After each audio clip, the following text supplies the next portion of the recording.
I played every Pokemon game from Generation 1 to Generation 9 in order to see if they still hold up since the first one was released way back in 1998. Let's talk about that. The good, the bad, and the ones that are still worth playing to this day, which, spoilers, will be most of them.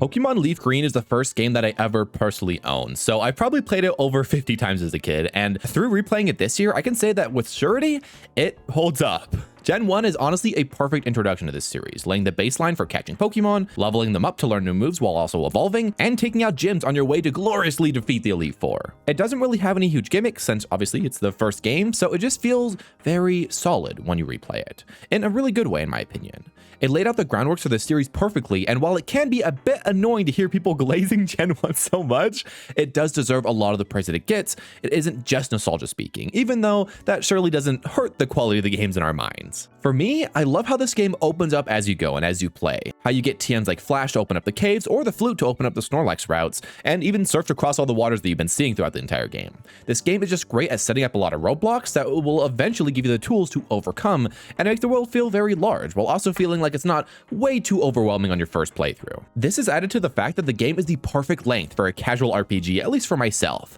letting you play through the game in under 15 hours if you're just grinding through it, or, through a more reasonable 30 hours for most players, if you're, just focusing mainly on the main story, and if you kind of know where to go a little bit. But also, you do have the option to play this game very slowly, and you can have over 100, 200, or even 500 hours of gameplay if you're just trying to catch every Pokemon, trying to level them all up, and as well just spending time trading and battling with friends too. This game feels quick-paced, which I love, and with the lack of any real forced upon cutscenes on you, it makes it that the game never really slows down, which some of the future games do struggle with. I especially love all this put together on future repeat playthroughs, where when you're playing through Pokemon Gen 1, it is not a slog to replay at all, because all the content's right there, you can skip anything that's boring, and yeah, it just feels like the quintessential basic Pokemon experience that you could ask for. Another key point to why replaying this game is so fun is the fact that it just has such a great level curve, where you usually won't end up way too high or low compared to the enemies around you. It always feels, somewhat like a fair fight if you're playing through the game normally.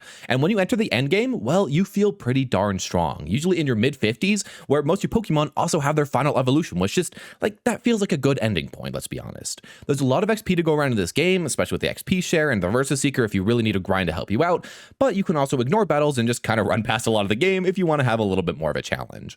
In general, this game lets the player control the challenge level that they want, from mildly difficult to quite easy if they choose that. One of the most important things about any Pokemon generation is going to be the lineup of Pokemon. Who's in the Pokédex and who can I actually play with and catch? And for Generation 1, I'm going to say this generation is quite amazing. It does have some really weird and some quite lazy ones, let's be honest, and while it isn't a god-tier Pokemon generation for the Pokédex for me, it's still quite good. And even if the typing mix of the Pokemon could have definitely been a lot better or a lot more varied, why do we have so many similar type Pokemon in the first generation? The game still gives you enough options to feel like you have a different playthrough every single time, and it definitely could have been a lot worse. Another key point about all these games is going to be the evil team, or the bad guy group, or whatever you want to call it. And for Team Rocket, I think it is easily one of the best ones in the entire Pokemon series, and there's a reason why it's so iconic, mainly for the fact that they're just kind of evil gangsters stealing Pokemon under a mob boss. It's very obvious what it is, it's not that confusing, and it's not that silly. It just kind of makes sense for bad guys to be doing bad guy things, and while it doesn't, hold to a gigantic plot like some of the other generations do, I think it does what it needs to do, and I really like them a lot. Now, you may have noticed that I've been talking about Pokemon Leaf Green, or Fire Red, or whatever, the remakes of Gen 1, and not the actual first Pokemon generation game, because, yeah, I tried to play the actual Gen 1 once, and I just couldn't handle it. For me, it was too old, too janky, too weird, and just too rough around the edges for someone with no nostalgia for that Game Boy version. But for me, for any of the remake versions of Generation 1, yeah, those are amazing, and those are some of the best Pokemon games out there, and I'd be willing to replay basically any of them anytime. My first playthrough of Pokemon Soul Silver was easily one of my favorite gaming memories of all time. The game itself is just so beautiful, from the towns to the music to the Pokemon following you. It's such a charming experience and a charming generation. And this game in particular, well, it really wanted to come back again and again and just enjoy all of it. Doing the bug catching contests, or the Pokeathlon, or even the Pokewalker, which I remember running around circles with my friends downstairs. That was so fun. Gen 2 did expect a lot from you, but it gave you so much more in return. For me though, the one issue about this generation is that it's hard to go back to when you don't have all that time, when you don't have all that energy, or you've just experienced it before. Because while it is perfect for when you want to take a Pokemon game slow, you want to interact with all those random side quests and random trainer rematches and everything, it's so annoying to actually try to replay through this game quickly compared to all the other early Pokemon games. As many have said in the past or online, the level curve, at least for me, in my opinion, is so annoying. You end with near level 40 Pokemon, which isn't nearly high enough to evolve a ton of the Pokemon like Tyranitar, and along with that, the leveling mid-game just takes so long. Trainers and wild Pokemon give so little XP, making it very frustrating, and you can't really swap party members if you don't want to have a huge grind, which again, isn't that big of a problem in the other games. And the thing is, I get it. I know why they did this, because they wanted to allow for an epic surprise of, after beating the Elite Four, being able to go back and do the entire map of Generation 1, which is so sick in concept. But to me, let's be real, I'd rather just go back and play Generation 1 for that part of the game, past the first playthrough of Pokemon Soul Silver, because playing in Soul Silver is just kind of off a little bit. It's very cool that it exists, but the progression there in Kanto and Generation 2 is just kind of wonky. And I can't put my finger on it, but yeah, I usually actually don't bother to replay that part as an adult anymore because it just takes so long and it's not that amazing. It is a very, very cool gimmick. Probably the best gimmick of all time, to be honest, if it is your first playthrough. But at this point, I'd probably just play Gen 1 if I want to experience Kanto again. And there's so many ways to do that, so it isn't quite as much of a benefit as it once was, at least, in my current life. It's also kind of unfortunate this led to, at least I assume it led to, there not being that many new Pokemon added to this generation. I think there are a lot of banger Pokemon. A lot of Pokemon I think look so sick. And actually Caesar, which is my favorite Pokemon of all time, is from this generation.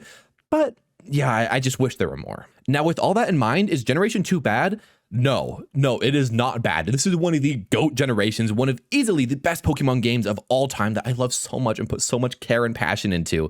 And if you've never tried before, I beg you to play this game, to play it slow and to just enjoy it. But note that you do have to give the game some time. And if you can play with friends, that's even better because there's so much fun multiplayer that you can just play slow and just enjoy that longer journey that the game wishes to give you. Pokemon Ruby and Emerald were actually the only games that I never got to play as a kid and have only experienced as an adult. And it's kind of weird because I feel like these games really are a step up from Generation 1 and Generation 2, the not remake versions. Being on the Game Boy Advance, they had a full color palette along with a much better sound chip, which they made some sick music with. Let's go trumpets. And for me, this is when Pokemon becomes like a fully playable game where people today like us could actually play it and actually enjoy it. And I really wouldn't want anyone to play the original Gen 1 or 2 other than for that once in a lifetime experience. But for Generation 3, it holds up surprisingly well. Since Generation 2 didn't introduce that many Pokemon, going through Generation 3 really feels like a treat. There's just a huge variety of new Mons and almost as many new Pokemon as Generation 1, which is kind of a risky take, but I like it a lot. They have some of my favorite designs as well, and basically just like 90% of the designs in this game just feel like good designs that feel like they fit the region. And yes, I will speak about the elephant in the room. Yes, Generation 3 does have a lot of water Pokemon, probably 7.8 out of 10 too much water Pokemon and too much water in general. And yeah, I will say that isn't a problem only with the Pokemon. A lot of the map is water, and while that is kind of a cool idea, it's usually kind of boring to just look at all the water tile areas. And while this definitely doesn't ruin the game for me, I think it's still an amazing game either way. As a player who basically sees the sea of Pokemon as basically just a giant big cave with random encounters, that is probably one of my least favorite parts. So, IGN, you can get a few props there. One thing that I'll give Generation 3 a few props on, especially for Emerald, is that if you like double battles in Pokemon, in Emerald or Colosseum, those are probably your best places to get it. And this gives Emerald a very different taste and a different feel from all other Pokemon games, because there can just be some more interesting combos that you can pull off in double battles compared to single battles. And while I personally don't love double battles, I've gained a little bit of an appreciation over time with VGC and all the cool plays that people are making in that. So it's still quite cool to experience them here. Something else that's very different about this generation is the fact that there's just so many unique looking towns. And I think they were just willing to push the borders of towns in this game compared to Generation 1 or 2. Now, 2's towns are so pretty, I won't lie, but 3 just has a lot more creativity and, specific flair for each town. That along with, of course, a lot more bombastic sound profile, and we have ourselves a very unique feeling region that you can't quite get in any other game. A piece of that uniqueness is also the evil teams, and this is really the first game where there's an actual plot that you interact with. I mean, you kind of interact with plot in Generation 1 and 2, but it just feels different in this way. It feels more world ending in this way. Now, is that actually any good? it's kind of good. I think some of the choices of the bad guys are genuinely hilarious and so dumb, and their goals are they're interesting to say the least, but their charisma and their looks and just how they talk, all of that is enjoyable, I won't lie. So in the end, I like this evil team quite a bit. All that together creates a strong generation, but as just a little small bow that they put on top, for Emerald, they decided to add the Battle Frontier, which to this day is so sick. And while it is kind of janky at times, it is just fun to have all these different options to battle, and I wish that they implemented this into all future games, as I'm sure many of you have, especially in the remakes, which why did they get rid of it? I don't know. But yeah, it gives Emerald a wonderful endgame and makes any adventure in it kind of just feel worth it for that alone, especially if you're going from like Sapphire to Emerald.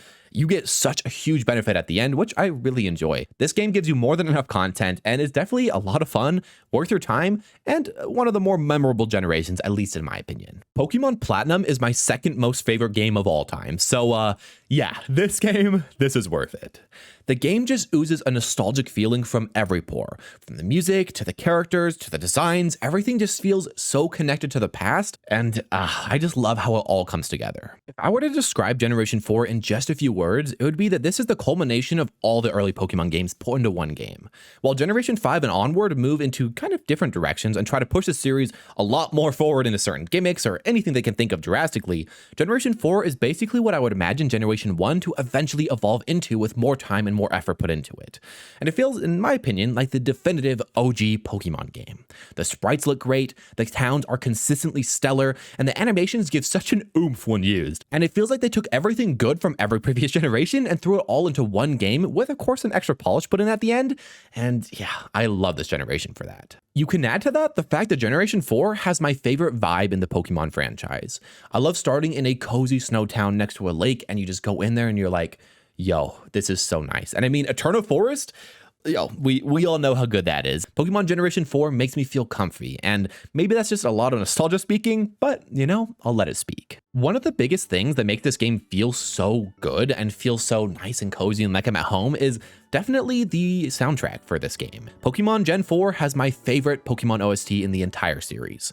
It's willing to play around with its music a ton, going from very slow music that's just methodical, letting itself relax a bit, to fast, hype music if it wants to. From the Jubilife City theme to Eterna Forest theme to Cynthia theme, we have wide variety and range, and yeah, bro, I just love the music here. The routes, the battle, everything put together, it's just so good. Now, I will give some credit to the negatives of this game, which is that Pokemon Diamond and Pearl did have a lot of problems, but Pokemon Platinum is definitely the best definitive edition of a Pokemon game because it basically fixed 99% of those main problems that the main games of the original Gen 4 had. The annoying fog, the slow HP bars, the lack of choice for teams in early to mid game. Pokemon Platinum is truly the most required, and yeah, you should just play this version of a Pokemon game that's ever come out. And they also treated us to the Battle Frontier, which is just like the one in Emerald, but even better with even more content. And like, yo, bro, Platinum is so good and so worthwhile. Moving back to the generation in general though, this game also has one of my favorite personal bad guy teams because their ambitions are so clinically insane to control time and space itself, to create a new world. Like, what's even going on? I don't know. I don't know what it would like to be like in that group for everyone, but I like them a lot because they're so funny about what they're doing. And yeah, when you teleport to basically hell to fight Cyrus, like, yeah, we all know that goes so hard. Another thing that goes pretty hard in this generation is just the lore of Generation 4. The books all over the place telling you about the past of Pokemon, along with a lot of the characters kind of monologuing about what Pokemon used to be like and how the world used to be like a long time ago with Pokemon.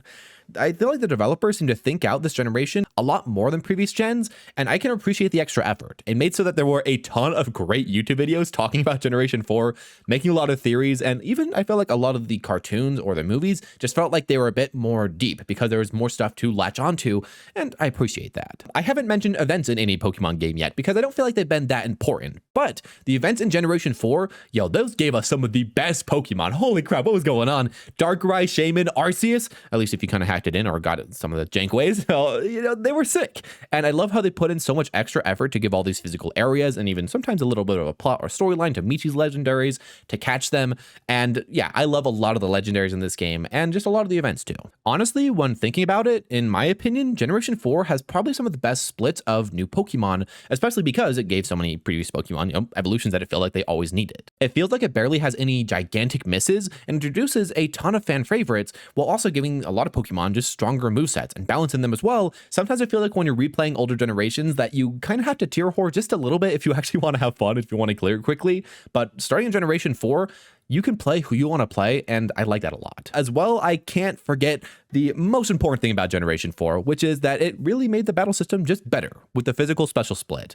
And basically, before Generation 4, certain types of moves like water were always special, and fighting was always physical. And this really screwed up a lot of Pokemon. And not gonna lie, it's really hard to play a lot of games before the physical special split, because in my brain, half of Pokemon are basically completely useless, because you have someone like Kingler who can't use their huge attack on water moves like Crabhammer because it's going to be doing special damage. Well, in Generation 4, now it finally does physical damage, and finally you can use that Pokemon in your team, making team building a lot less boring, a lot less one note, and this generation fixed that, making it definitely one of the GOAT ideas and something that just makes sense. And it feels like this should have just been how these games always worked, but they kind of didn't until Generation 4 in the way that it works.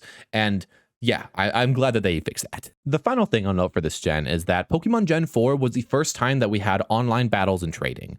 And this game introduced me to competitive 1v1 Smogon Pokemon. And it gave me the first competitive team that I've ever had with Pokemon like Scizor and Zapdos. And for that, forever, I'm going to be really grateful for it, because like when you're in competitive Pokemon, you can play basically for infinite content. And I put so many hours just into that alone. In general, Pokemon Generation 4 is my favorite Pokemon generation. It is completely worth replaying, not too long, not too slow, with a ton of content, a ton of different Pokemon you can use, and just everything works and feels great. And yeah, I love this Pokemon generation and highly recommend it to you if you haven't played it before. If you've enjoyed this video so far and want to see more analysis videos like this in the future, well, please hit that subscribe button. It would help this small channel hugely, and also just let me know that you want more content like this. With that in mind, let's move on to Gen 5. The first thing that comes to mind when thinking about Black and White are the fact that these were the first games that actually seemed to care about the plot, like truly care about the plot. Everything in these games were intertwined with the story of N and Team Plasma, and for me as a kid, it was such a cool change of pace compared to all the previous games. And while in the past we had evil teams trying to control the world, their reasonings or their ideas or all of that were really, really dumb, let's be honest. But in Generation 5, they at least tried to make sense and tried to give good reasonings to end the suffering of Pokemon, even if the execution was, of course, not quite perfect. These games just brought a lot new to the table, a lot new feelings to the table. And I think one of the things that was peak about this generation, the sprite work and the animation of Generation 5, which I think is top notch. It is just by far the best looking Pokemon game, and I don't think that they're ever going to actually overcome that. Probably ever. Every single Pokemon feel like they have their own personality based off how they move and how they attack. This game is easily the best looking combat in any Pokemon game to my eyes. And I'm just such a huge fan of sprite work, which we don't really get anymore. And this is definitely the best set of sprites to this day in Pokemon, and maybe any game. That's maybe a little bit hopium, but my eyes, yeah. Another boon for Gen 5 is that the 3D of this game is actually quite nice. Gen 5 had great sprites, but they also had great looking environments. And especially with some of the more cinematic cutscenes, like when you're at the castle, I mean, the Pokemon Company pushed these games so hard to make the DS look as visually stunning as possible. And it worked. These games look great. And it kind of makes me question why we can't have amazing looking Pokemon games now, but maybe someday we'll get them again. If those two benefits for the visuals weren't just quite good enough for you yet, well, Generation 5 has something that feels so special about this generation that no other generation has, which is that they put in different seasons all across the world just because. And I love this. I really love this. And they just don't do this anymore. But real ones remember how special it was to be a kid, to walk around and see the seasons change in real life, and then you play your game and they change the game too. That was so cool. It made so that every area felt different different. It made so that the world never felt like it was the same or that it was static. It was always changing with you. And yeah, this is a feature that I as well really wish that they'd bring back at some point. I feel like for Generation 5, there were so many changes and so much awesome stuff added to the game, but it feels like this generation is extremely decisive. Either it's one of your favorite games of all time, or you really dislike it, or at least you really disliked it on your first playthrough. And I think this is no more evident than in the Pokemon designs and how they designed catching Pokemon in the first place. A lot of people just really hate the designs of a lot of Pokemon in this game. And I mean, they're like, yo, an ice cream cone? Bro, that's just trash. And there's literal garbage in this game, but the ice cream even worse. Even though they're ignoring, Muck being a little pile of ick. But, for me, I think some of these designs are just kind of funny and kind of unique, or just kind of sick like a Scavalier. But I can see why many could find them to be a little bit dumb or just kind of repeating previous Pokemon, in some ways. And as well, of course, a lot of people do want to play with their favorite Pokemon, and you can't in these games. If you're playing the original Black and White, well, you're going to be having to use all the brand new Pokemon, which I personally thought was perfect because I don't want to use the same Pokemon. I've been playing the same games for years. But if you only play each game one time and you do want to feel a little bit familiar, that could be a bit frustrating. I can definitely see. I personally enjoyed the new direction that they took the series with this game. I thought it was amazing when I first played it, and I still think it's amazing today. But as far as sales went, well, these games didn't do too great. They did pretty disappointingly, considering that, it seems like they put in all they had, all the effort that they can put in, but it didn't really pay off. So I think by the next generation, they decided to course correct, go to a lot more friendly waters and just be a lot more safe. And it actually worked, and it's kind of disappointing for me because I wish that this game sold better. I wish that this game pushed Pokemon to a new heights, but it just kind of is what it is. To me, this is all pretty unfortunate because while these games have their flaws, they also have heart. They have so much heart and tender love and care put into them, especially seen by Pokemon Black and White 2, where they made an actual sequel to the previous Pokemon game with new areas, an insane plot, and some of the best music in the entire franchise, with just pulling out all the stops, all the remixes of all the bangers in the past in the Battle Subway, along with a ton of brand new content. Like, Black and White 2 are probably objectively the best games in the Pokemon franchise, or, Soul Silver and Heart Gold. And they're probably the last true bangers that everyone seems to agree nowadays are really good, solid games that basically anyone could enjoy. So with all that in mind, I honestly recommend Generation 1 to 5 to basically anyone. And while Generation 5 is a little bit different than the other ones, it's still kind of a good crowning achievement of the Pokemon franchise. I guess more of a side achievement compared to Platinum for me. And with all that in mind, I think now it's time to move on to some of the more modern games, to the games that have some really great ideas, but also some questionable execution at times. Pokemon X and Y were definitely where most people would say that the quote-unquote downfall of modern Pokemon happened. And to be honest, I don't know. The game felt like a pretty normal Pokemon game, and while at this point I do think that the story is kind of long for not actually saying very much, and that it's not really all that memorable, and while the gameplay doesn't really have anything in particular that it gives you, it was still a okay first experience. I will say that for me, I think the main negative for Generation 6 is going to be the 3D models. And to be real, I actually don't think that in Gen 6 themselves that these are that big of a problem. I think they look fine, and they really seem like a good starting place for the series, because it seems like every modern game needs 3D models for some reason, even though I'd really like 2D Pokemon sprites in newer games anyways, but they went for it, and I think it looked okay. Now, of course, this is the first game only, so they wouldn't have way too many animations for those 3D models. They have hundreds to make. That makes sense. And in my mind, of course, in the future, they would update them. They would add more creative animations and add more interesting stuff that the Pokemon are doing in future games, not just copy-paste the exact same models and animations for 10 years in a row, right? No, they did do that, exactly. So that is kind of one of the rough things about Gen 6, where when you're playing it for the first time, you're like, this will be better. And then in the future, it won't. So it kind of drags the models a little bit. This was also the first Pokemon game where I remember people started complaining actively that it was too easy, that the XP share was too generous and the challenges were too low. Now, for myself, I don't mind when Pokemon games aren't too hard. I don't mind not having a challenge. It allows me to catch a large variety of Pokemon and also not really feel underleveled when I try a lot of different people out. But I can see why others could be bothered about this, especially when you have something like Pokemon Black and White 2 right before this that gave you such a sick hard mode that never came back, or players that are just kind of used to the series now, pulling out Nuzlocke, pulling out Soulslocke, doing a lot of challenges, and then you have Gen 6, which is just kind of there, kind of easy. I can see why a lot of people would hate that, even though for myself, I think it's just kind of a thing. don't love it, don't hate it. One thing that I did personally dislike about Generation 6 is that it kind of did a 180 from Generation 5. In Generation 5, they decided to, bring out a ton of new Pokemon. You have to use them, you have to enjoy them, you have to play the game differently. And in Generation 6, they decided, we are going to really, really pander to the past. I mean, they gave you a Kanto starter for heck's sake at the start of the game. That, along with having the least new Pokemon in any new generation, this game just feels less unique. And let's be real, Generation 6 does have some really hard-hitting Pokemon like Greninja, like Aegislash, like Talonflame, and my boy Barbaracle. You can't, put any name down on him. Let's go. But yeah, I do wish there was a lot more and that we weren't focused so much on Gen 1. One thing that they did give us more of is plot in Generation 6, where they tried to kind of make it be a central point of the generation, but they just kind of threw it around at random points, and it was overall really weird, because it feels like nothing actually happened in the plot, except for like at the very middle of the game, and then at the very end of the game, boom, everything happens, it's over. And while it wasn't the absolute worst, the plot, in my opinion, did feel kind of rushed, which isn't great, considering that the game was actually a lot longer than I remembered. I mean, if this game was like 10 hours long, you can get through it super quick. That would have been okay.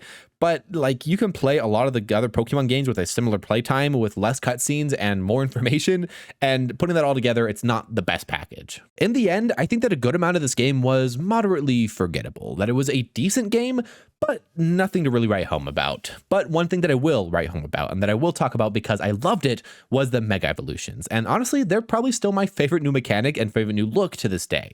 Even if they were kind of broken and actually not really implemented into the story like at all. You basically get Mega Lucario and then they ignore everything else, which, like, what a wild choice to make, putting that all in the post game.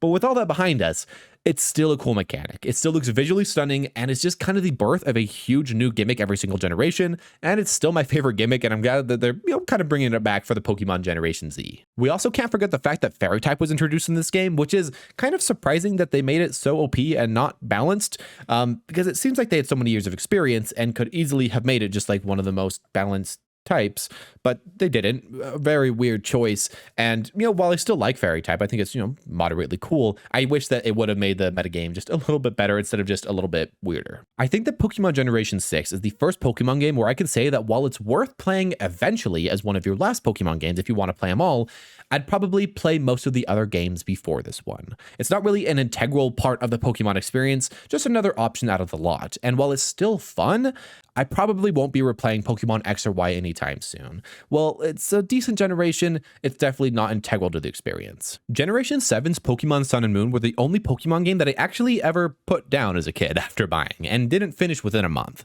Now, it's not horrible, but it is quite slow. It has a lot of downtime and the cutscenes.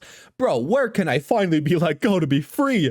It's rough because this generation and concept sounds so sick, finally pushing the mold from always having the 8-gym Pokemon format to having multiple trials or a grand trial, and of course fighting those beefed up Pokemon, the totem Pokemon I guess, or solving the puzzles. Now, they tried something new with this generation, and well, they never did it again. So I think we can kind of accept that this generation was kind of a failure in that way. And while it was interesting to break from tradition, it's really a nice change of pace. That's kind of all it is. The thing that brought me back to this game though, and actually one of my favorite parts about this generation, is that the evil team just has insane Riz. Basically a upgraded version of Gen 8 in my eyes. They're kind of just hilarious at times while also not being complete pushovers, and their boss is just one of my favorite bad dudes in any media, just because he's just that dude. Add this to the fact that they're kind of just like a joke team, while there's a real evil team doing real, just extremely messed up stuff in the shadows, and once you get to like 3/4 the way through the plot, you get a really interesting plot. Now, it does take a long time to get going and to get there, but it does end up quite satisfying, and while you do have to deal with those extremely long drawn out cutscenes that does hurt it quite a bit, it's still worth it in the end, at least for me. A pure positive that we can also talk about for Gen 7 is the fact that they removed HMs from the game. And yeah, for me, HMs were pretty annoying to deal with. And like, just give us Pokemon that we can ride or items that we can use to do what HMs would have done anyway, so we can use all the moves that we want to use. That just makes sense. And we can just kind of clap for Gen 7 for doing that, because that was just the right move. Another positive I wanted to mention is the Pokemon designs for Gen 7. And I like the Gen 7 designs a lot. They also made me want to finish my save file because they were so cool. I mean, we had Mimikyu, we had Wishiwashi, we had the Tapus, and we had the Bug Boy Vikavolt. Even though we evolved way too late, like, there was just so many cool ones. And while there aren't that many new Pokemon, and while a surprisingly large amount of them are legendary, so it's kind of hard to actually build a new team of new Pokemon kind of ever when you're just playing through the game normally, they still are awesome. And I'll give credit to Generation 7. Like, regional forms, those were such a genius idea. Basically pandering to old fans, taking their fan favorites, but then spicing them up for new fans and for new players with a new type and a new look.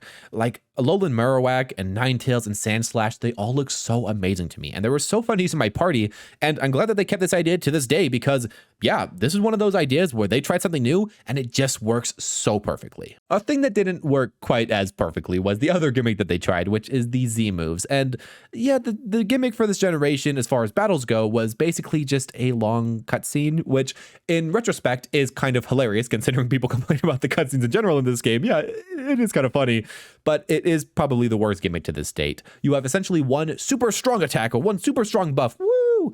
And that's it. And I'm glad that they still have Mega Pokemon in this generation because, yeah, that did kind of carry a bit. But again, they held those to post-game only. So once again, Mega Pokemon kind of underutilized, which is unfortunate. Generation 7 is weird because while I enjoy all the Pokemon games, Generation 7 has to be one of those least desirable ones to go back to because it's long, it's slow, it's very hand-holdy, and it is still worth the playthrough though.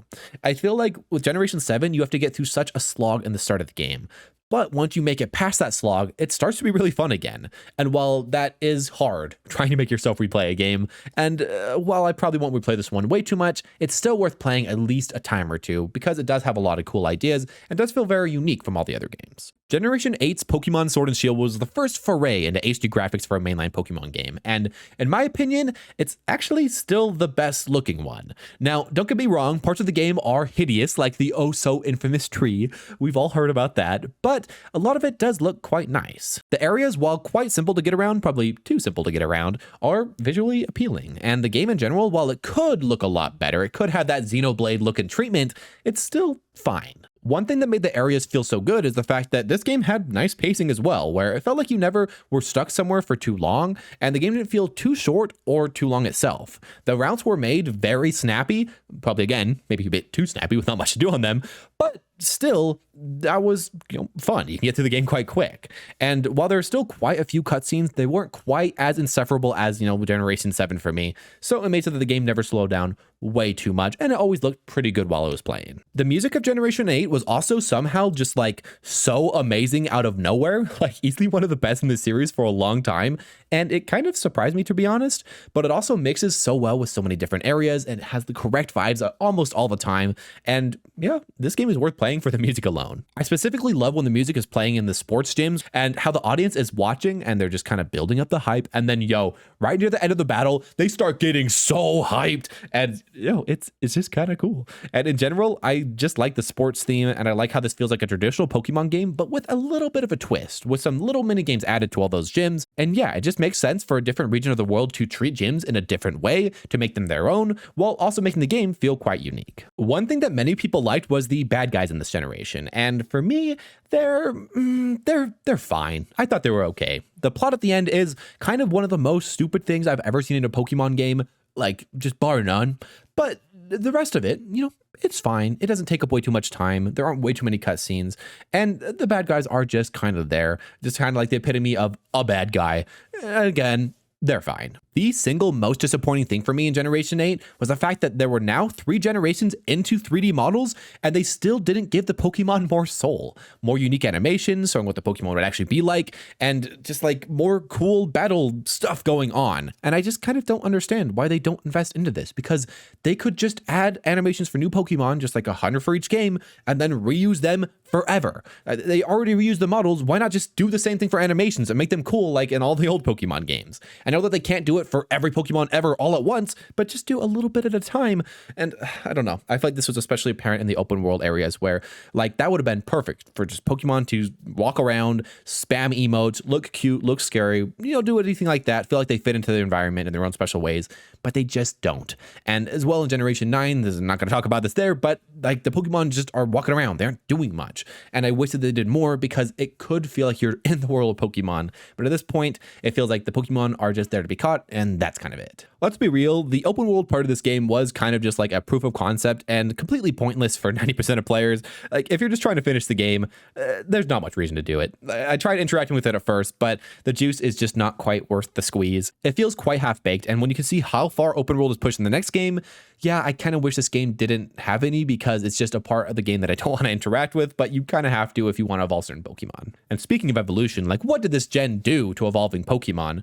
Like, bro, some of them are just so annoying to evolve. One of my favorite Pokemon, Snom, is like at the very end of the game, but you need friendship to evolve it?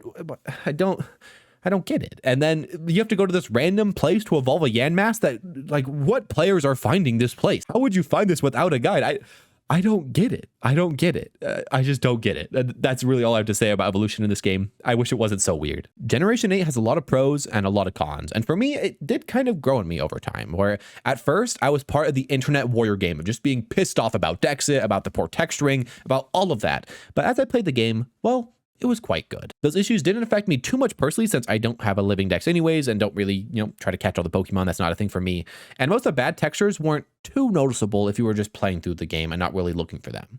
In the end, I had a good time with Generation 8. And while it could have been so much more for a 3D foray into Pokemon, and it could have been the Breath of the Wild for the Pokemon series, it was a good enough return to form. And it sold really well for what they put in. And of course, I have to mention, Gigantamaxing did look really funny, was kind of hype, and was one of those quite good ideas that kind of broke the game, but I still enjoyed. I didn't play Generation 9's Pokemon Scarlet and Violet on release. I mean, I saw all the trailers, I knew it was coming out, but I was just kind of out of my Pokemon phase at that time. And while Pokemon is one of my favorite franchises of all time, that's just kind of how it goes, especially with Generation 8 being good, but not my favorite on my first playthrough. And putting all the information together, you have the fact that when I eventually did play this game, it was like a year or two late. And I also played it with my wife in multiplayer, which made it a lot more fun. And as well, since I played it so late, we didn't really have that many bugs. A lot of them were fixed over time, and it felt relatively stable for us. Now, I know this is not the norm for most players. This game was a mess on release, and I have so many friends talking about how their save files were breaking, how they couldn't go where they wanted to go, how they were just teleporting all over the place, and the Pokemon were so broken, and it was kind of, a really memorable time. But if you play it now, it's honestly not way too glitchy, which of course is one of the main things that people talk about. Speaking of multiplayer, this has to be one of my favorite additions to any generation of Pokemon ever. And it's not like you actually do much of anything together, and I wish you could interact with more stuff together and you could do other things together other than just the random big Pokemon battles every once in a while. But bro, you can run around in this huge world with a friend finally. And that alone got me wanting to play this game. And, just as general, I am kind of a multiplayer addict. So adding multiplayer to one of my favorite franchises, yeah, it's a winning combination. The second biggest change for this gen is obviously the open world. And I think they did a okay job. Now, the main thing I don't understand is why do you have all these areas all around the world and you don't just have them level scaled to your badge count? It feels so weird playing this game because while you can go super far off early on, you will be super uber underleveled if you go there. So you kind of just go on a weird circle of to the left or the right at the very start of the game, go up 2 gyms, and then you go the other direction for 2 gyms, and then you can finally start moving up until you get to the top. And it makes the level scaling very weird if you decide to go any other direction. And if you do go any other direction, like for example, I just went left all the way up in a circle, you end up in the last areas extremely over leveled. And if you want to have any semblance of a challenge at the gyms, well, you do have to kind of go the exact right way that they kind of want you to go, which is really weird because again, they could just fix this by level scaling everywhere for you like a lot of fan games do. So yeah, I don't know if it's just laziness or if it's just that they decided that they wanted to do this way, but I hope in future games, if they make it open world again, that they do actually level scale a bit so that I can have more choices of where I want to go without making the game feel like I'm playing it wrong. Another note about open world is that a lot of people really, really want an open world Pokemon game, and I'm glad that they have it and that they could actually just give it a whirl. For me though, I personally don't love open world games way too much. I generally like a lot more thought out, straightforward, well-balanced experience where I'm doing exactly what the devs want me to do and it feels good. And I don't really like breaking the game, going to the wrong places and becoming extremely overpowered really early. Now, some people do, and if you do, you will absolutely adore this game. And you will love the super unique parties you can make basically anytime, anywhere that you can catch from the start of the game. But I don't know. For me, open worlds just aren't my favorite, and that is definitely a personal problem. The split between gyms and evil teams and huge mons on your map I thought was honestly a really perfect idea for an open world game, for an open world Pokemon game where you aren't just always only going from gym to gym to gym. That was a really good idea, and kind of pick and choose where you wanted to go and what you wanted to do while also giving you guidance on where to go. But in the end, I did feel pretty done. You're basically just walking up, talking to someone, fighting one thing, and then you're done, no matter which of those three things you choose. I wish that, maybe they had more puzzles or just different ideas, different mini games, different things to do. And while I like this idea, I feel like it could be implemented a little bit better going on. Speaking of the evil team, which is a part of that trio, some people really love this evil team and actually hyped it up as one of the best evil teams of all time and one of the best plots of all time. And I kind of get it. It's a group of outcasts living in a school, fighting back against their oppressors. But there sure is a lot of outcasts, and how in the world are there 400 of you getting bullied at the same time in the same school that only has 30 people actually within the school? What's going on? Have you not taken over the school by now? Why don't you just control the school itself? I don't really get it in execution. I think it is nice in concept. I think that it is nice to hear how the people talk, to see how they grow, and nice to see how the characters are changing over time, but I don't know, it just doesn't make sense for my brain. Maybe I'm just missing something. Finally, the gimmick of this generation is easily one of the best ones competitively, and being able to change to any type of Pokemon at one time, that is so genius. And it doesn't really break the game. It doesn't make so that your Pokemon have too much HP, or so that they have broken moves, or so that, they can never die. It just makes so that they're slightly better in certain situations that you really have to think through, and you can only do it once. And that is so smart. What a great choice.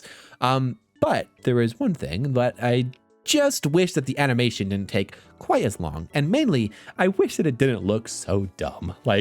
We all know that these terrestrializations, they just look weird. What's going on? Why'd they make it look like this? And some of them are even kind of slightly hard to tell what the type of the enemy Pokemon is if you aren't actually paying that much attention. So it doesn't even work that way. I don't know. I hope that they change it visually in future games, that they make it look more cool, more epic, while also, keeping the mechanic, because I think it is a really cool idea. In the end, I came into Generation 9 a little bit late and kind of ready to hate it. I heard about all the glitches, I heard about everything that would just be wrong about this game, and I kind of hoped that it would be a generational fall off so that I could maybe finally be free of the new Pokemon games and just feel like, you know what, I can play the old ones, I can have fun, I can be done. But it wasn't like that, and honestly, I liked it quite a bit. It made me quite excited for future games, and if we had the same scale as Generation 9 with really good looking physics and good looking graphics, yeah, that would be so mesmerizing for Pokemon. This game is replayable, and I could see a lot of new fans coming into Pokemon for this game or Generation 8, which I just think is quite cool. And while I personally still enjoy the Boomer games, I still love Generation 1 to 5 a lot more, probably because I am just a nostalgia lover and I love how it used to be. I was still happily surprised here about how Generation 9 ended up, and I recommend this game to anyone who wants to play a Pokemon game but doesn't want to feel alone, or that just loves open world games by concept. Pokemon has been a fantastic franchise and one worth playing to this day. In fact, I got my wife to play Pokemon for the first time right after we got married and right as we had COVID, right after our honeymoon, and she fell in love with it. And if you want to hear more about that and my experiences playing Pokemon Leaf Green with a non-gamer, well, I think you would love the video on the screen right now. So please give that a click if it sounds interesting to you. With all that said, I hope you enjoyed, and I hope you have a wonderful day.